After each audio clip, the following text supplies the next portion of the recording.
خیر لہم، اے میرے محبوب آپ ان کے لیے دعائے خیر کریں، یقیناً آپ کی جو دعا ہے ان کے لیے باعث چین و سکون اور راحت ہے۔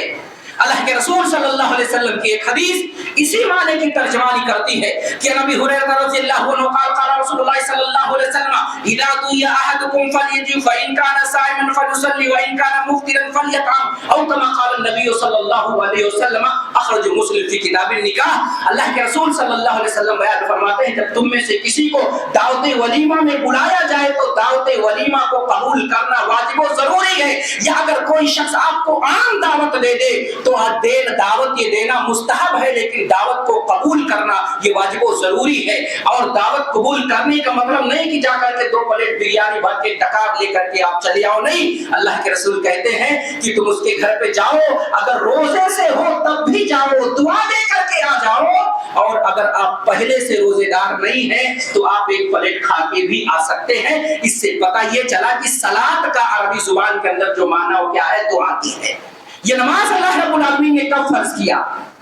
اللہ کے رسول صلی اللہ علیہ وسلم پر جو 5 وقت کی نمازیں اللہ رب العالمین نے فرض کیا، یہ کب فرض کیا؟ آج نوجوان سے پوچھ لو تو نہیں بتا پائیں گے۔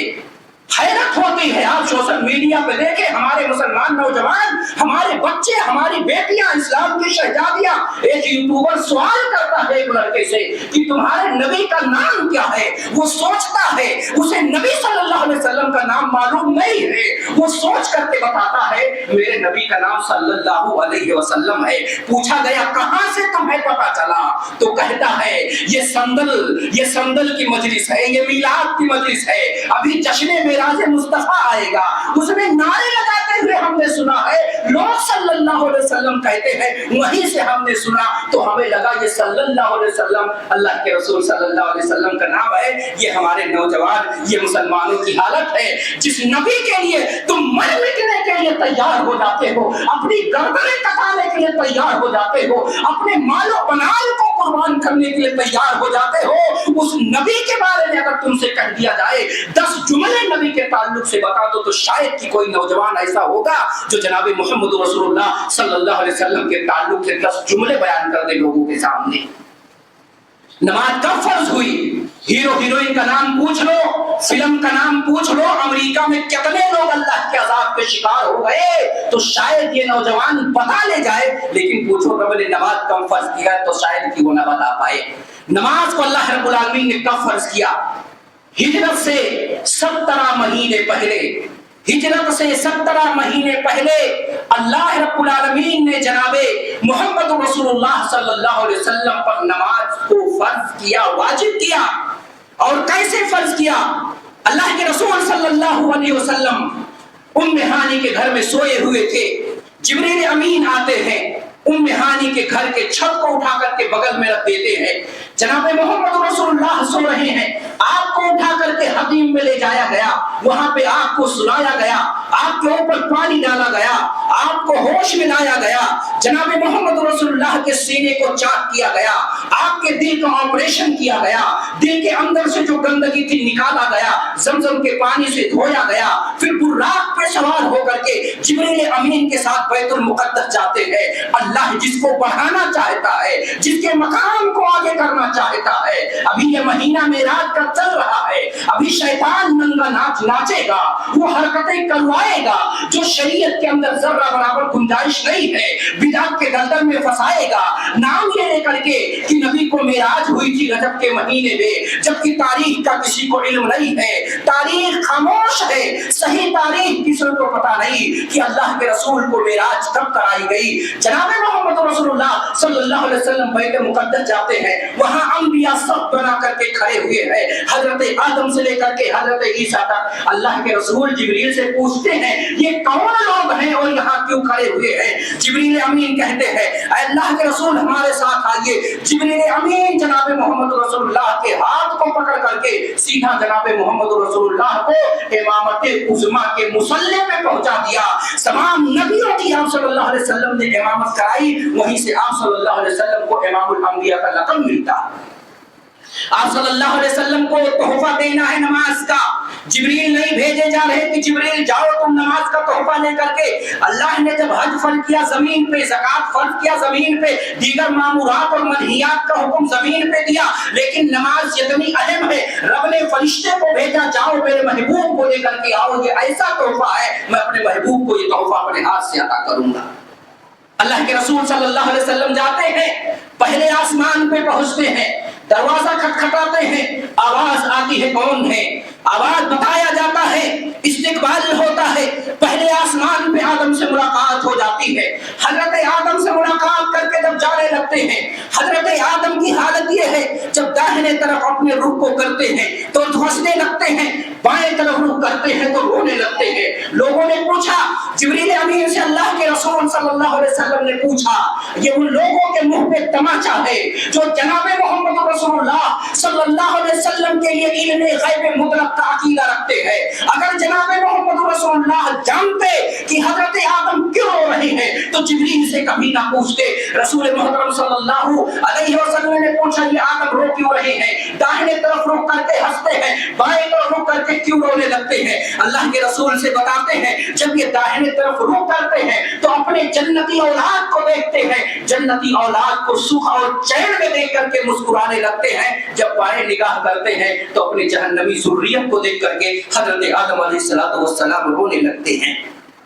دوسرے آسمان پہ جاتے ہیں، حضرت یحییٰ اور عیسیٰ سے ملاقات ہوتی ہے، تیسرے آسمان پہ جاتے ہیں، یوسف سے ملاقات ہوتی ہے، چوتھے آسمان پہ جاتے ہیں، ادریس سے ملاقات ہوتی ہے، پانچویں پہ جاتے ہیں، حضرت ہارون سے ملاقات ہوتی ہے، چھٹے پہ پہنچتے ہیں، موسیٰ سے ملاقات ہوتی ہے، ساتویں آسمان پہ پہنچتے ہیں، ابراہیم سے ملاقات ہوتی ہے جو بیت معمور پہ ٹیک لگا کر کے بیٹھے ہوئے تھے۔ اللہ رب العالمین سے جناب محمد رسول اللہ ہم کلام ہوئے اور رب نے تحفے میں ان کو نماز دیا، 50 وقت کی نمازیں تھی، نماز کا تحفہ لے کر کے آ رہے تھے۔ راستے میں جو موسیٰ مل گئے اور کہا تمہاری امت ادا نہیں کر سکتی ہے، جاؤ اللہ سے کم کرا کر کے آؤ۔ اللہ کے رسول 9 مرتبہ جاتے ہیں، اللہ سے مطالبہ کرنے، اللہ سے ریکویسٹ کرنے اللہ نمازوں کو کم کر دے۔ اللہ نے 50 وقت کی نمازوں کو کم کر کے 5 وقت کی نماز کو واجب قرار دیا اور کہا کہ اب اس سے کم، اب اس کے اندر کوئی چینجنگ اور تبدیلی نہیں ہوگی، یہ امت 5 وقت کی نماز ادا کرے گی اور اللہ رب العالمین اسے 50 نمازوں کے برابر ثواب عطا کرے گا۔